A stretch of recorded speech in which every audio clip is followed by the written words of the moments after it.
লা ইলাহা ইল্লাল্লাহ এমন একটি শক্তিশালী কালিম, এর বরকতের সম্পর্কে আমরা আসুন জানি। লা ইলাহা ইল্লাল্লাহ আল্লাহ তাআলার সঙ্গে সম্পর্ক গড়ার কালিম। এটা হলো সকল মাখলুক থেকে অভাবহীন করে দেওয়ার কালিম, জান্নাতের চাবি এবং জাহান্নামের তালা।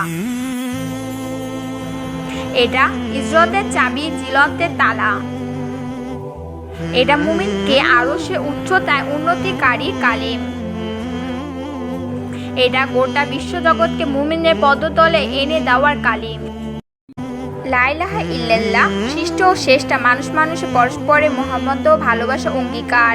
এরা সকল ভাষা ও সকল জাতি, ঈমান ও বিশ্বাসে বিশ্বব্যাপী সোগান। এ কালেমে যারা বরকতের ওপর নীল আকাশে ছাদ খুঁটিবিহীন দাঁড়িয়ে আছে। লা ইলাহা ইল্লাল্লাহ আমাকে হারাম থেকে বাঁচিয়ে হালাল পথে চলতে হিম্মত দেয়। আল্লাহ হাফিজ। ভিডিওটি ভালো লাগলে লাইক, শেয়ার, কমেন্ট করে যাবেন।